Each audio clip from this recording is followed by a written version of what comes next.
Magandang umaga sa inyo lahat. Hindi lang ako masyado matagal ngayong umaga kasi medyo pagod pa rin ako. Kasi it's not settled down pa. Hinayagan niya, nagpaalam kasi ako kagabi. I pleaded with her na pauwiin ako para makita ko yung mga anak ko. Initially, ayaw niya. Umiyak na naman siya. Hindi mo na ako pinabayaan ko muna siya sandali. And then, inulit ko na yun mo naman ulit. But the next time around, binigyan ko siya ng parang change for me, Senator Bongbong will stay with her. So sabi ko dalawang sasama sa kanya. Dalawa pa rin sasama sa kanya. Sa Senator Bato de la Rosa and Senator Bongbong.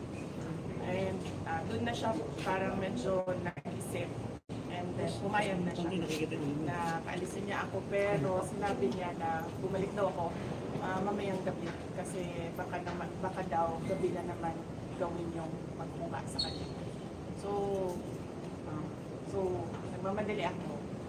But 3 questions sa iba-ibang outfits. That's first. And good morning, VP. So, short reaction or brief reaction lang po. Kasi parang may mga nagre-react po dun sa parang Kerry Mark versus President Marcos. Ito, an hour ago, yung National Security Council, sinabi nilang serious threat daw yun. And si Senate President Jesus Escudero, deeply concerning daw yung sinabi niyo. What's your response? As I said, medyo pagod ako ngayon.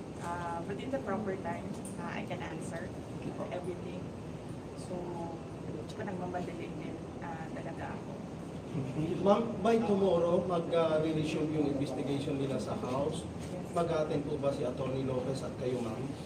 Hindi ko alam kay Atty. Lopez kasi hindi ako nakikinig sa discussion niya sa mga doktor niya at sa mga abogado niya. Tsaka darating din yung nanay niya bukas. Ma'am, may plano po ba tayo i-contest yung transfer of your support? Utang Mandaluyong? Hindi ko alam yung discussion ni Atty. Lopez tsaka yung mga lawyer niya. But subukan ko magtanong sa kanila tapos sasabihin ko sa inyo kung ano yung makukuha ko na information. And ma'am, kailan yung effectivity ng resignation ni Mr. Lopez? Wala naman siya sinabi pa. Kahapon lang naman yun na-discuss at sinabi niya na gusto niya tapusin na niya yung part niya sa hearings niya, ma-discharge na siya doon sa hearings, lahat ng tanong sa kanya, tanongin niya, ma-discharge na siya, and makauwi na siya.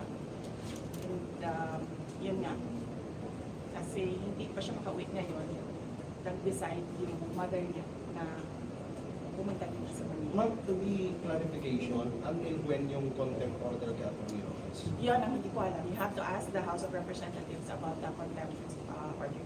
Thank you, Maraming salamat. Thank you, ma'am.